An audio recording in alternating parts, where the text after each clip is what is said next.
good, fat boy? All right. What's poppin'? Annie? Man, welcome back. Lindsay Lohan. Welcome back, fans, for another week. Say that, what's up, y'all, man? Hey, welcome back to week 5. I think this is episode 5, Player Perspective, with Big Ham and Dre. I'm Big Ham. That's Freckles. Say what up, Freckles. All right, bro. Man, recap, bro. Crazy week. Every road team got the victory. It's crazy. I think that's the first time that happened this year. So, home field advantage, sometimes it's something, but it ain't everything. Can we pull up the scores right quick for this week? Let's get right into it. All right, first we have that San Antonio versus the Arlington Renegades game. Man, that is tough. Arlington has now dropped to 0-5 on the season. What you think? Man, like you said, man, it's tough. It's not like they playing bad football. When I watch them on film every week, when I'm scouting other teams, it's just like they just not making the plays to win the game. Because it's like 2 or 3 plays in a game. That's important, and it's gonna tell if you gonna win or lose. And it's just when that plays need to be made, they're not making the play, man. It's unfortunate because that's a good team. We needed a field goal to beat them, and like we said before, every week, you got to play like it's a championship because any team can be beat any week. Like the talent is very, very even in this league. So, it is what it is. Definitely. Shout out to the Brahmas getting it done with a new quarterback. They haven't missed a beat. Been rolling since Q took over. Shout out to them. But like you said, Arlington's been playing good, man. Luis Perez have been playing great. Luis Perez is still in MVP conversations. I think he's leading the XFL, the UFL right now in passing yards. So he's doing his thing. They got players over there making plays. Shout out to Devontae Payton, had a really big week. But for some reason they're just not making the plays in the right moments to come out with a victory. And now we're at the halfway point and they don't have any wins. So it's never over. They're not out of it yet, but definitely have a lot of work to do to turn this season around. No, for sure. It's never over. It's never over. Never over. We got to play them again.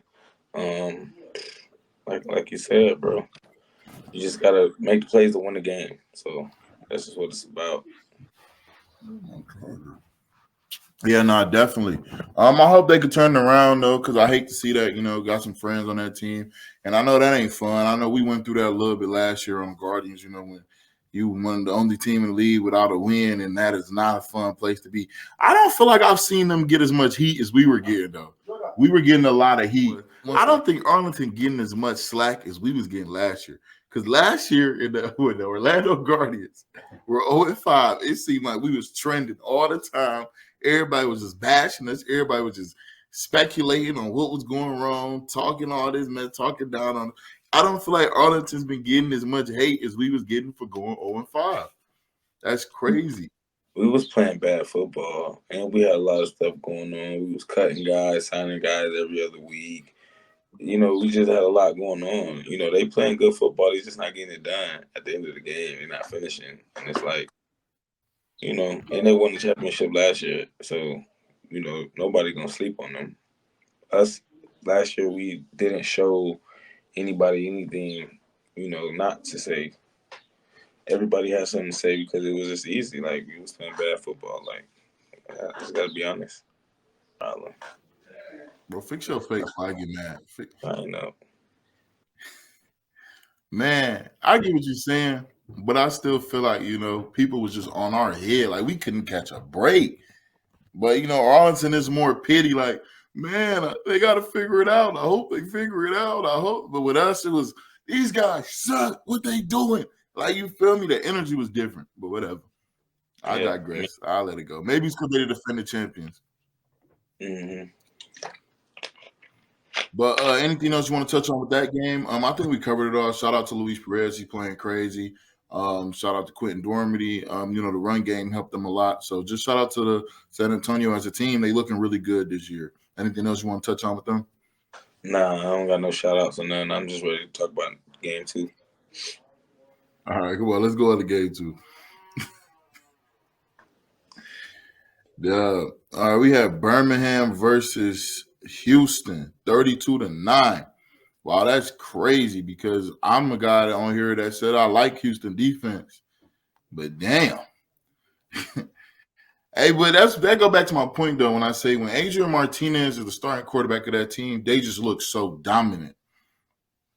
But that's just what I think. Obviously, I think it's cool if they can continue to rotate and get both guys film and still win. Then why not? I'm all for giving guys opportunities and giving them chances. That's what the league is really about. So that's actually cool. I like the fact that they're doing that. They're going to keep swapping quarterbacks every game and giving both guys a shot. That's cool. But Adrian Martinez is definitely putting on the show when he's taking the reins. Yeah, man, 32-9. I respect Birmingham. Um, I really don't like no other team, but I respect them. They've earned my respect. Just by what the product that they put out. I got a lot of homeboys on that team that I'm real close with too. So it's like, I'd be happy to see them boys be successful. At the end of the day, we all trying to get to the next level. So I can't say that. I mean, um, from the players I've spoken to that's been on a team or that's on a team, it's just like the way that it's ran. It has a little bit of pro and college, in the way that the system is ran over there. And I feel like that works to their benefit and that works good for them. And it Mm-hmm. shows when they play, like they meet, they do walkthroughs, they do everything that it takes to win. So, hopefully we'll be seeing them again. And kudos to them boys for playing good football. Definitely not. They're playing at the elite level right now. What Skip Holtz is being able to do with multiple quarterbacks every year now, four quarterbacks that he's been able to win with, and have everybody looking playing at a high level. I feel like that's just great coaching on their behalf. And yeah, they're looking good, and it surprised me a little bit. I know Houston had to change their quarterback too, but the guy Senate, he been playing well, so it kind of surprised me a little bit that they beat Houston this bad. Houston was a team that I felt like was is really talented, so that is surprising. But hey, them boys, Birmingham's looking nice again, So I mean, feel when they're playing two quarterbacks, and I like that. I like the fact that they giving two guys a chance, and each week you got to prepare for a different guy, and they're a little bit different, and they winning games doing it, and it's working for them. So that is the part that I like about it. What they got going on over there, giving two guys opportunity. facts, yeah. Well, hopefully, Houston can bounce back next week, and and get back to some winning because I feel like they are a good team in this league. But yeah, Birmingham's on the road. Still another week of them looking like the team to beat. So yeah, shout out to them. Yeah. So what we Game got next? three. What was the next game?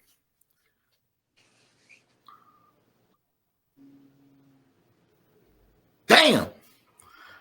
Oh, my fault. I forgot it was that bad. 45-12, St. Louis Battlehawks against the DC Defenders. Yeah. Damn. Why you doing the most? I know.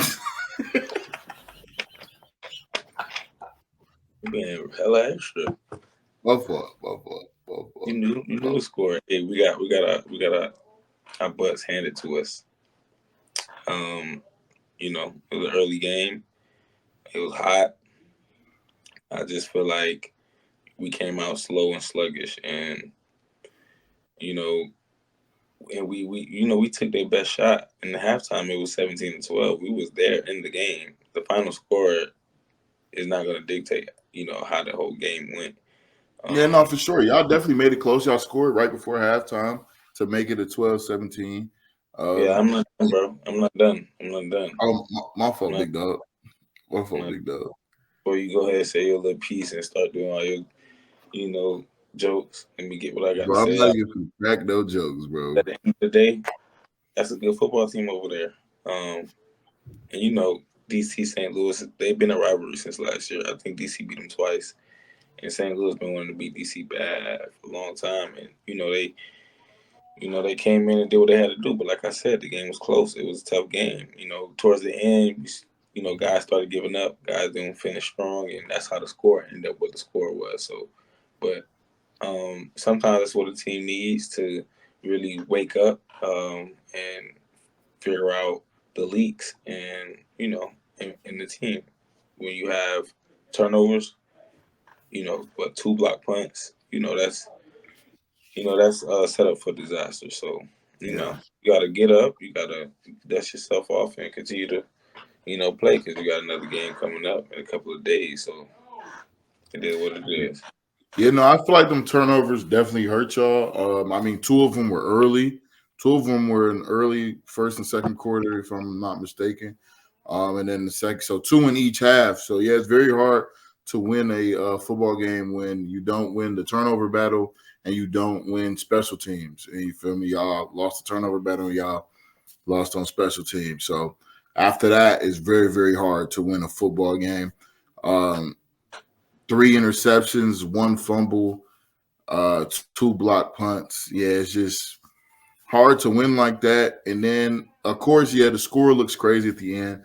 But in all honesty, St. Louis kind of ran the score up there, I guess, because of last year. They kind of lost out on the tiebreaker due to not scoring enough points throughout the season because that is one of the tiebreakers.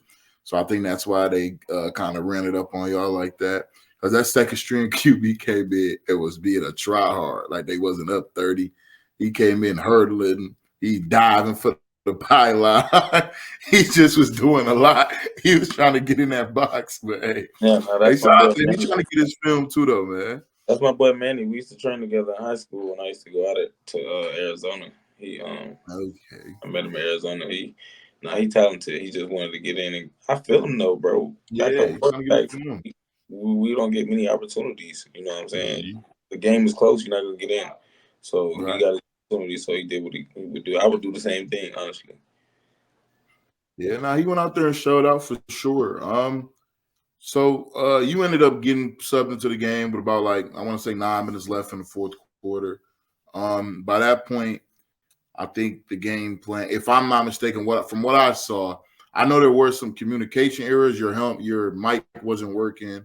One of the receivers' mic and my helmet mic wasn't working either, so you weren't really being able to get the plays. But from what I saw, I feel like at that point when you came in, the game plan was more so just to get out of there. I don't think it didn't strike me as y'all were trying to be aggressive or come back or anything like that. Could you just touch on a little bit of what was going on while you were in the game? I mean, yeah, you pretty much said it. You hit it. I mean, like you said, communication issues. The mics weren't working, and we was just trying to finish strong. Continue to run the ball. Since it was communication issues, it wasn't really much we could have did. I wasn't about to come in the game and say today the game was pretty much over, but we just wanted to continue to play and continue to finish the game strong. And get out of there healthy. Definitely, yeah. I feel like people don't realize how the whole league is kind of set up on those coach and player communication. So when that's not working, it kind of messes up the whole operation. Because from the outside looking in, it might look like when you came in, operation was a little bit sloppy with the false start, then a delay a game on the same drive, and then just some miscommunication on some routes and things like that. And then Yeah, y'all really ran the ball most of the time. I think you only dropped back 2 or 3 times. So yeah, it the game was just, over by the end. None of that yeah, matters. Actually, we can yeah, the go game to. was over with.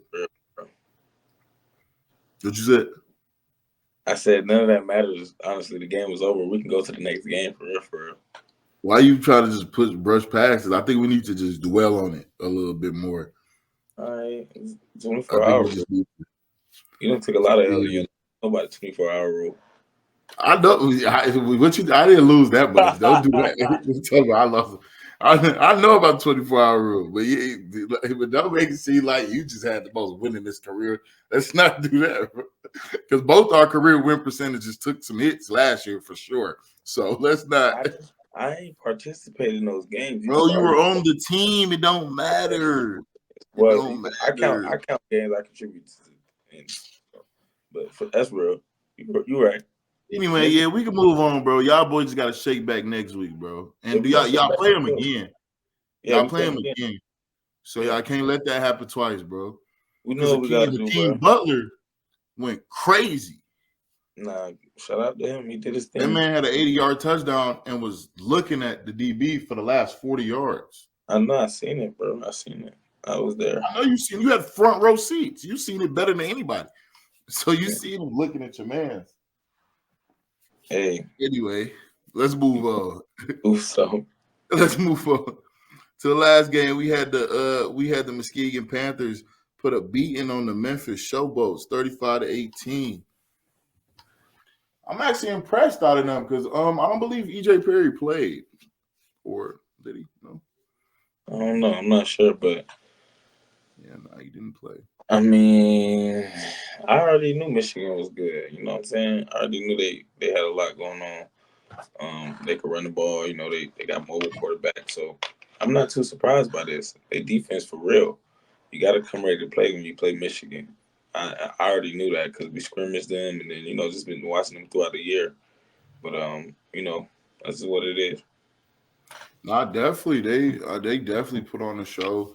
Put a beating on a Memphis team that's kind of been struggling a little bit.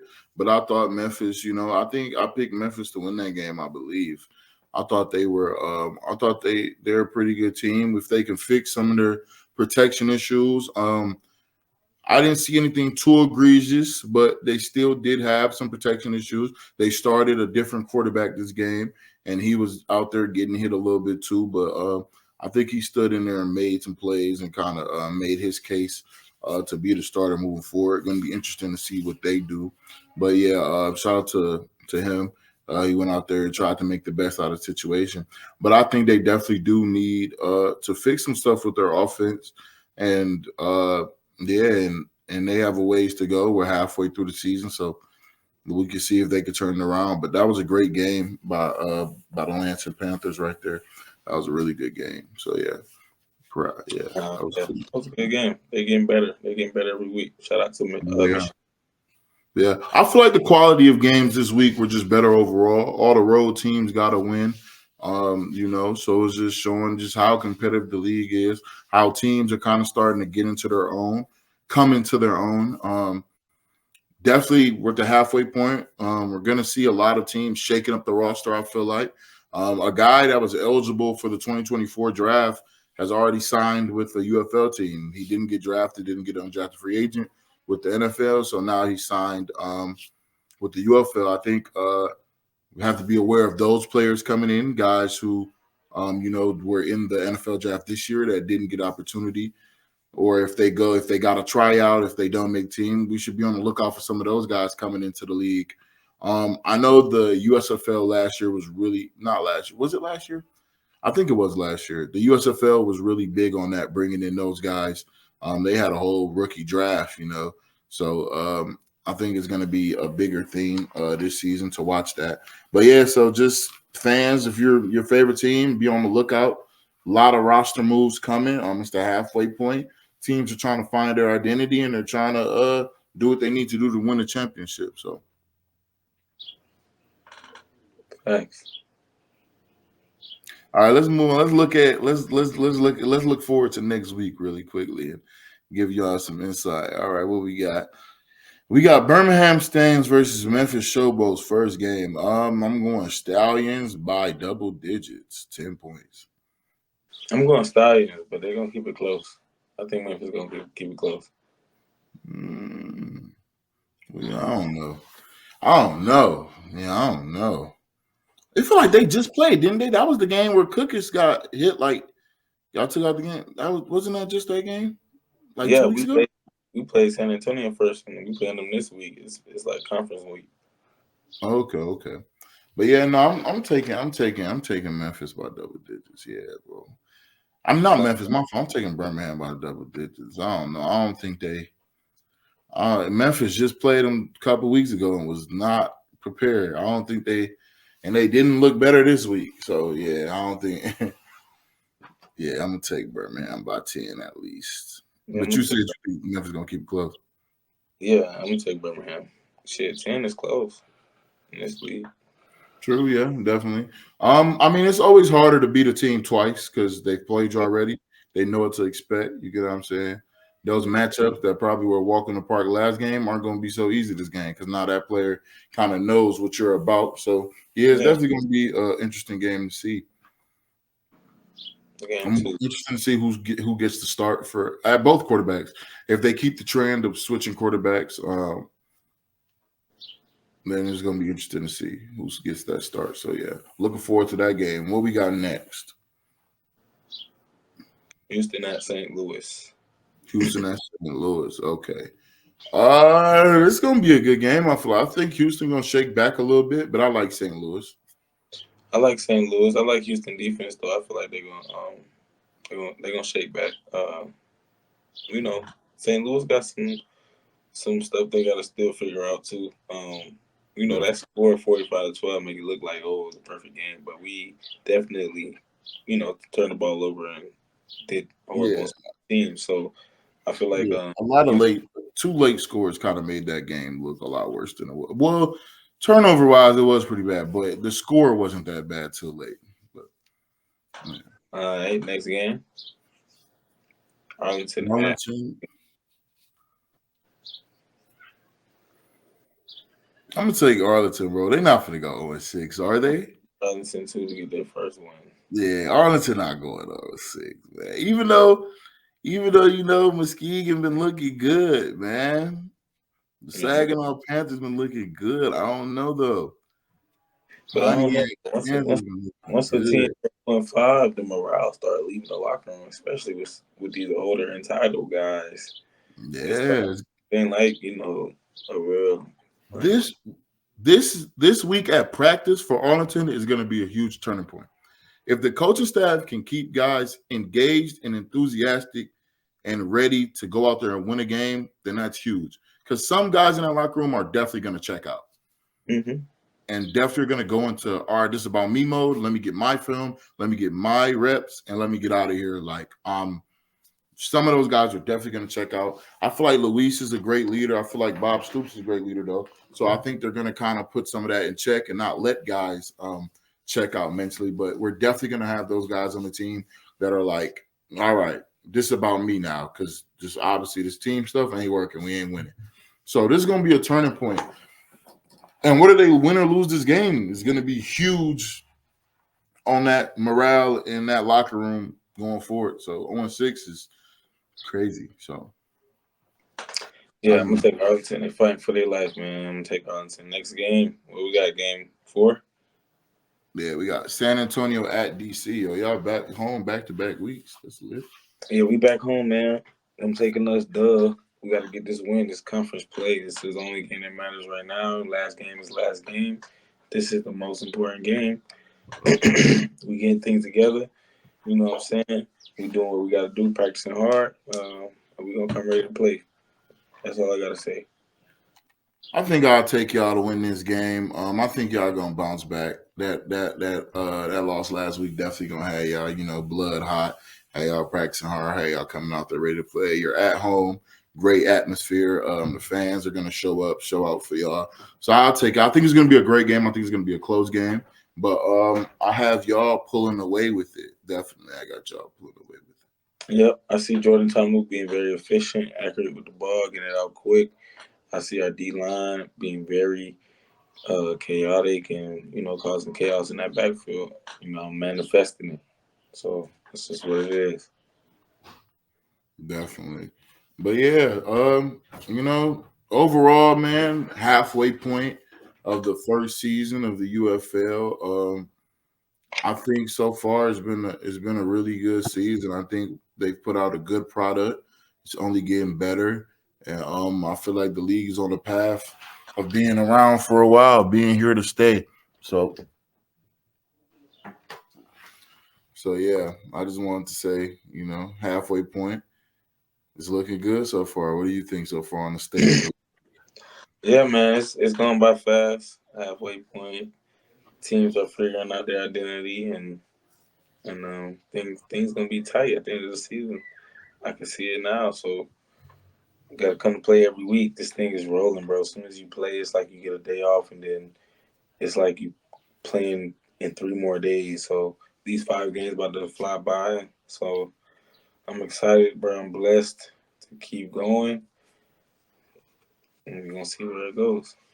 Definitely. Now that we're entering the second half of the season. The playoff race is definitely about to pick up.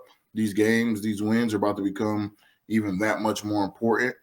So yeah, teams really got to lock in right now if they want to be able to make it to the playoff. Only 4 teams, 2 teams from each division are going to make it. So you know, it's about to start heating up. It's going to be interesting to see. I'm excited for the second half of the season. And hey, let's get it. You got anything else you want to touch on? Nah. Episode 5. Checking out player perspective. Thank y'all for coming. Thank y'all for tuning in.